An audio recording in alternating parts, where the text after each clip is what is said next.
Assalamualaikum warahmatullahi wabarakatuh. Jumpa lagi dengan saya, Alfitri Rahmatullah.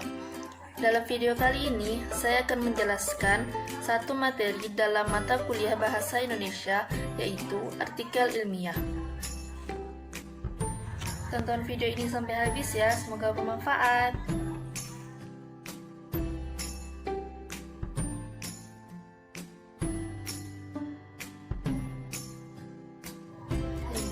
Konsep artikel ilmiah.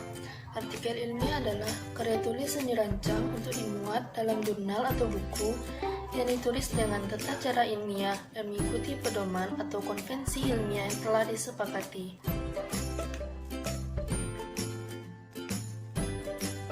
Yang kedua, ciri-ciri artikel ilmiah. Artikel ilmiah memiliki ciri-ciri sebagai berikut. Yang pertama, fakta objektif, yaitu artikel ilmiah disajikan berupa fakta yang dapat dipertanggungjawabkan kebenarannya dan tidak memihak kepada siapapun. Yang kedua, sistematis, yaitu terstruktur setiap bagiannya, tidak mungkin membuat bagian simpulan pada langkah pertama. Yang ketiga, tidak emotif, yaitu pengembangan isi artikel dapat menyajikan fakta, tidak memuat unsur perasaan, karena untuk menghindari dari ketidakobjektifan.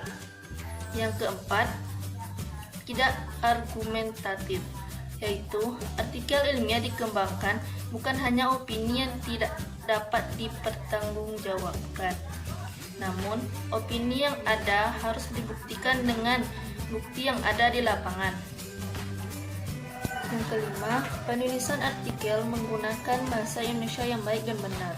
Artikel yang ditulis sesuai dengan kaidah ejaan bahasa Indonesia yang baik dan benar.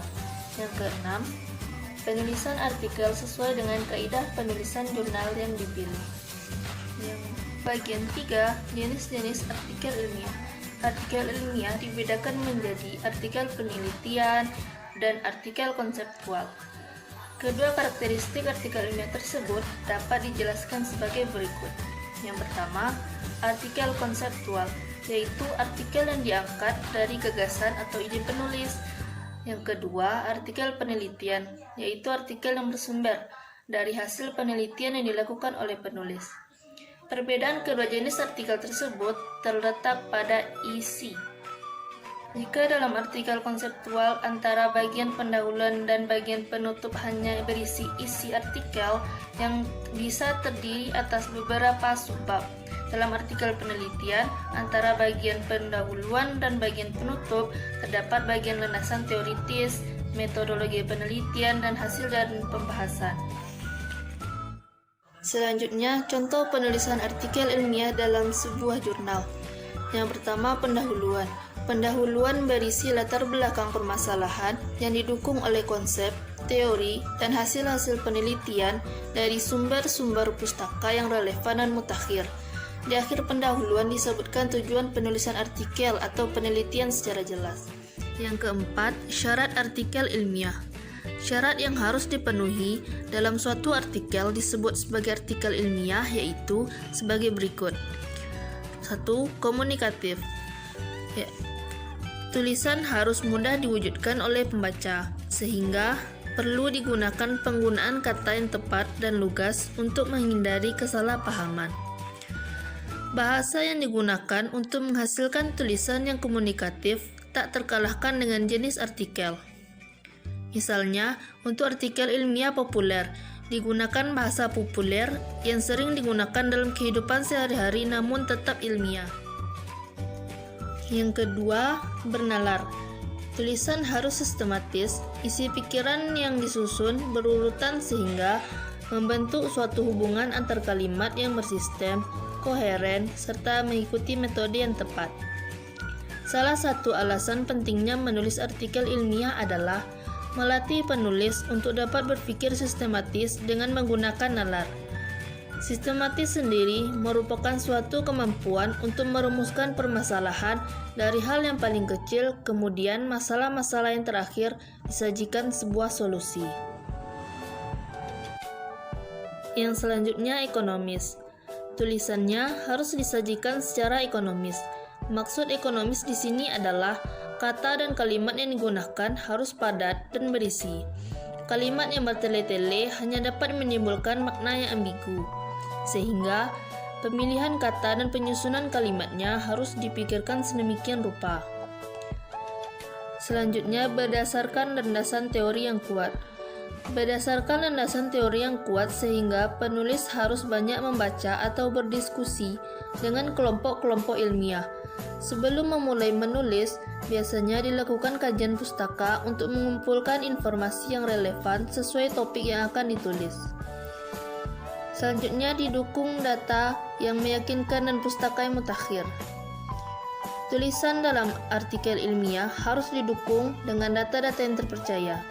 Data tersebut biasanya dapat diperoleh dari pustaka yang mutakhir, sehingga penyajian data juga harus disertai dengan penulisan pustaka yang digunakan. Yang selanjutnya dapat dipertanggungjawabkan. Tulisan harus dapat dipertanggungjawabkan secara ilmiah, moral, teknis, dan sosial. Selanjutnya, metode. Metode berisi jenis metode atau jenis pendekatan yang digunakan, uraian data kualitatif atau kuantitatif, prosedur pengumpulan data, dan prosedur analisis data. Selanjutnya, hasil. Hasil berisi jawaban dari permasalahan penelitian secara kualitatif atau kuantitatif secara jelas, tepat, dan lengkap yang dapat menggunakan informasi dalam bentuk gambar, grafik, tabel, ataupun uraian secara aktual. Yang selanjutnya, pembahasan. Pembahasan berisi ringkasan dari hasil penelitian, keterkaitan dengan konsep atau teori dan hasil penelitian lain yang relevan, interpretasi temuan, keterbatasan penelitian serta implikasinya terhadap perkembangan konsep atau keilmuan. Yang selanjutnya, simpulan. Kesimpulan berisi rangkuman jawaban atas permasalahan penelitian yang merupakan sumbangan terhadap perkembangan keilmuan. Yang terakhir, daftar pustaka. Daftar pustaka berisi rujukan yang digunakan hanya dalam penulisan artikel.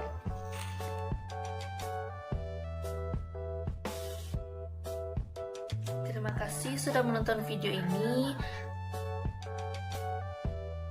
Oh ya, jangan lupa buat